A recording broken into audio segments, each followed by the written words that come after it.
Does it make sense for Auburn to hire James Franklin? I think there's a clear case here.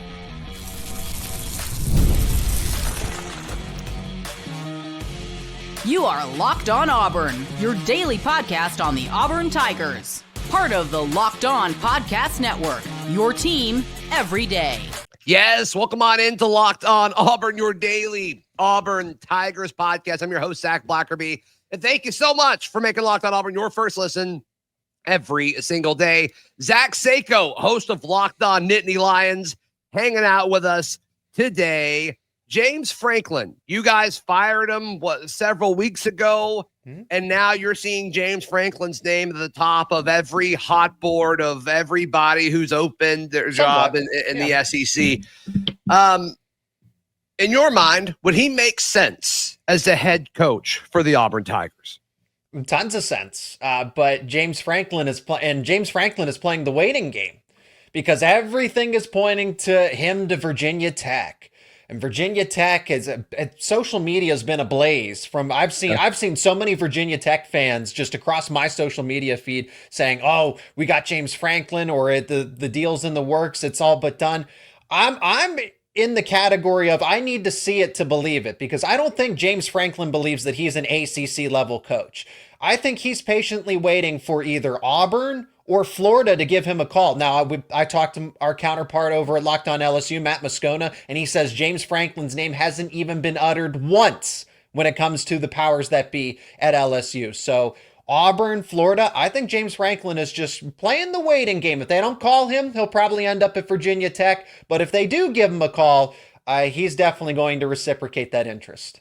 So this is a guy who won double-digit wins last year, multiple playoff games. Beat Auburn twice. Last year, beat Auburn. Thank you. Thanks You're for welcome. adding that. Appreciate that. You came ready to go with that one. But are you a little surprised that more programs aren't chomping at the bit to get a guy who's won multiple playoff games last season, Seyko? I'm a little surprised by it. Depends on who you ask, because it's I'm asking you. What do you think? Okay, so you ask me. The narrative continues to shift because I don't know how you felt when the playoff run happened last year or the postseason, but most people were saying that Penn State's fraudulent. They get an easy path. They're going to make it to the semifinals. They're going to backdoor their way into the semifinals because it's SMU, it's Boise State. They'd get crushed by anybody else, and then they end up losing on a last-second field goal to Notre Dame, so be it. But now it's, he's won multiple postseason, won multiple college football playoff games.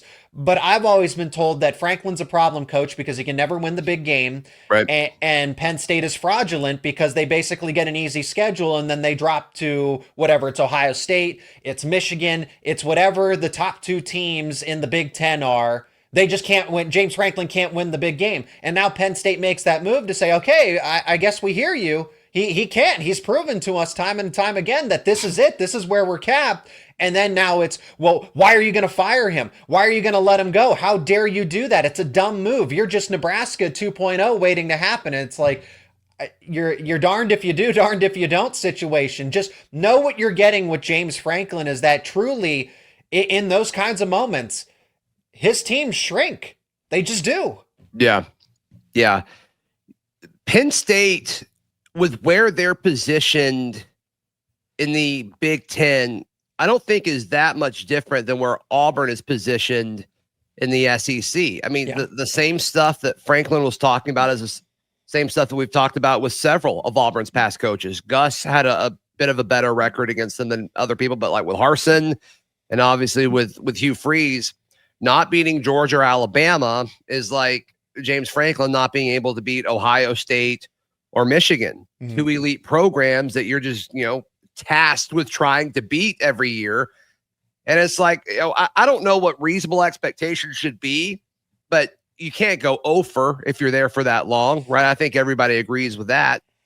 And so then my question is like, all right, would James Franklin be able to come into Auburn and beat Georgia and Alabama? Or, maybe LSU when they're playing well, or, we're seeing Oklahoma and Texas now. So are they going to, would he be able to come in and beat those types of teams?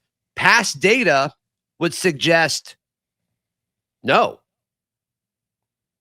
Yeah, and that's, I mean, when you compare it to Ohio State and Michigan, or I know that Michigan's taken somewhat of a step back here. They're not that Jim Harbaugh team, right? But Georgia and Alabama, it's whoever those top two are. Okay, now it's Ohio State and Oregon. Penn State proved that under the direction of James Franklin, he could not win those games, even when the deck was stacked in his favor.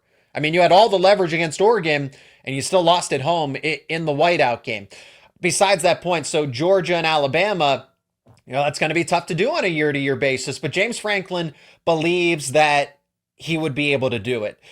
Here's the thing, though, with Franklin, and when you compare it, Brian Harsin, would he be like him? I think he'd be closer to Gus Malzahn just because of the recruiting aspect. Brian Harsin didn't want to recruit at all. He just wanted no business in that.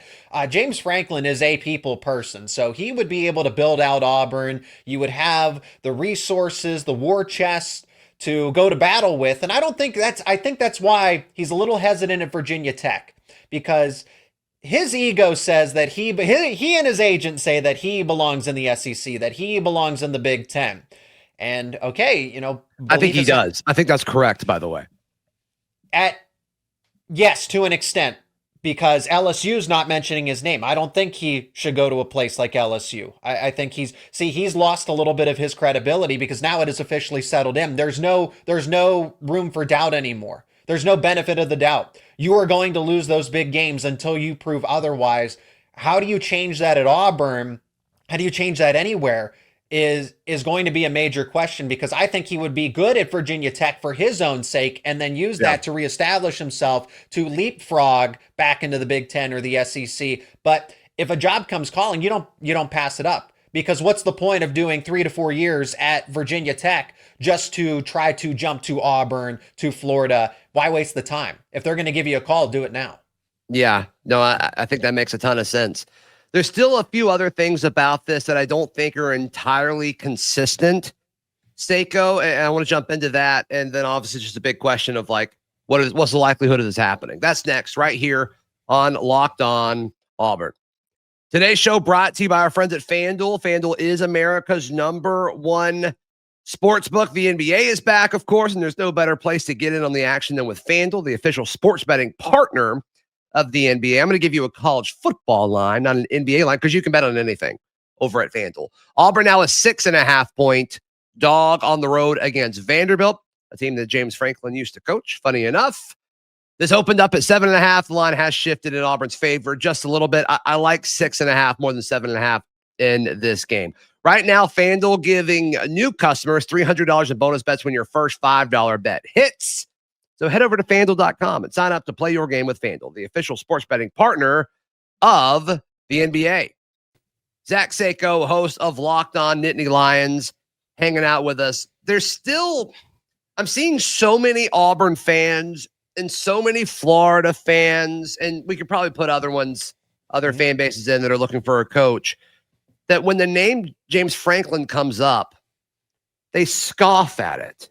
They say, we don't want James Franklin. It's not a bad hire. And I'm like, well, this is a guy who has done at Penn State, like the last few years, what we would have killed for here at Auburn. Consistent double-digit wins, playoff appearances. I'm fine if you don't think he's the guy, and I think I agree with you. But I am surprised that, like, these fans of teams that have struggled for the last 5 years just scoffing at the names James Franklin. I mean, tell me how Auburn fans would feel with that. Literally, you laid it out. 10-2 record. You get in as potentially, and I'm not saying that, they're just going to face SMU, Boise State every time around. That's not what I'm trying to say, but 10-2 is a lot better than what Auburn's been as far as I'm concerned over the past. Dude, if you gave me 10-2 and those two losses are Bama and Georgia, I'm like, okay. All right, maybe we got a shot. And because you're in the SEC, you get an equal chance as everybody else to get in the college football playoff. It is tough to win both in the Big Ten and the SEC. 9-3 in the SEC could potentially get you in, depending on who those losses are too. Eventually, there will be a 9-win SEC team in the playoff, 100%. Yeah. So James Franklin, Auburn fans should be skeptical. There should be, okay, Can you right your wrongs that you had at Penn State? Absolutely, but he raises the floor completely. Whether what the ceiling is to be determined. It's debatable. Hey, sometimes you just need a change of scenery. Maybe it was just getting, he had grown. You could tell that he was exhausted from Penn State. You could tell for whatever it was, upper management, not because there were rumors about discrepancies with an extension. Did that disgruntle him? So there wasn't that working relationship that he kept saying that, hey, there's all this alignment, and then behind the scenes, there's actually no alignment. So did that and then the Penn State fans they booed him, and eventually that wears on you. So what if you get a fan base that is, hey, we're all in, we're ready to support you, you have everything you need. Keandre Lambert-Smith goes from Penn State to Auburn. Look at how he did. He turned around his career, or at least was able to benefit at the end of his college tenure. Maybe Peyton Falzone will get it going. Yeah. I mean, Alvin Henderson hadn't really got a chance yet, but we'll see what happens. So they never spent their time at Penn State, right? Those were guys that were committed but never actually played at Penn State. Bottom line is a change of scenery can sometimes just do everybody justice. Okay, whether that's for Auburn, whether that's for James Franklin, I think it's a good hire. You just have to again. Do you think that James Franklin is the goal national titles above all else? Because that's what Penn State has declared, and they believe that they are not going to achieve that goal with James Franklin. Yeah, I mean, you can say that national titles are the goal, but first you got to get to the dance. First you got to get to the playoff before James, I think he could do that for Auburn. I think he could too. Do you think? I'm going to assume that we've talked similar. I mean, you've been talking about a coaching search for a while, so I feel comfortable saying some of these names to you. Like, do you think he's a better coach than John Sumrall? See, how is John Sumrall? Okay, he's winning at Tulane in the group of 5, group of 6, whatever it is. I can't keep track anymore. Right. In not the power 2, not the power 4.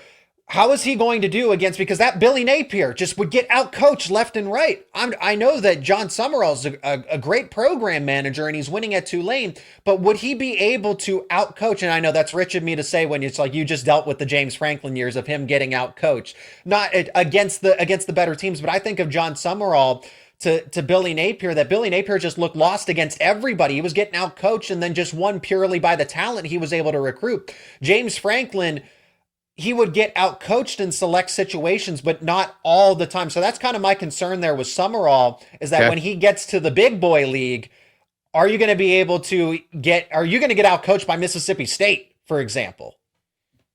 Kenny Dillingham or James Franklin?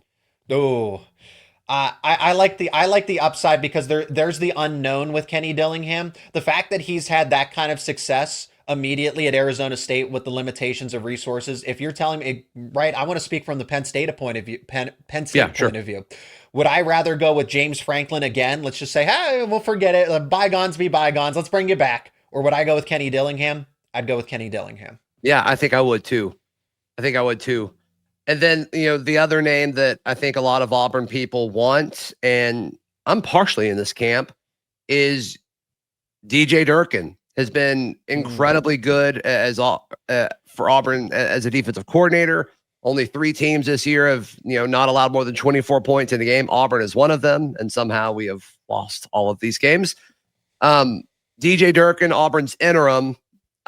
This one may be hard for you to answer, but would you take the chance of the upside with DJ Durkin, or would you go with James Franklin? I just know if I'm not mistaken, DJ Durkin was Maryland's head coach for a period of time, and correct, he didn't have a lot of success. Again, I know that the situation, it's hard to win at some of these other schools. Totally. But if you give them full control and full resources, and it's just a fit, I imagine that DJ Durkin could work. But what is the turnaround? Because I feel like James Franklin gives Auburn the best chance to win as soon as possible, because here's what I want to inject to this conversation is I don't want James Franklin to get back into coaching immediately. I would rather him take the media analyst role, which I think would be great for you, James. I think you should take a 1 to 2 year sabbatical and go the media route, because you did well on that ESPN College Game Day interview.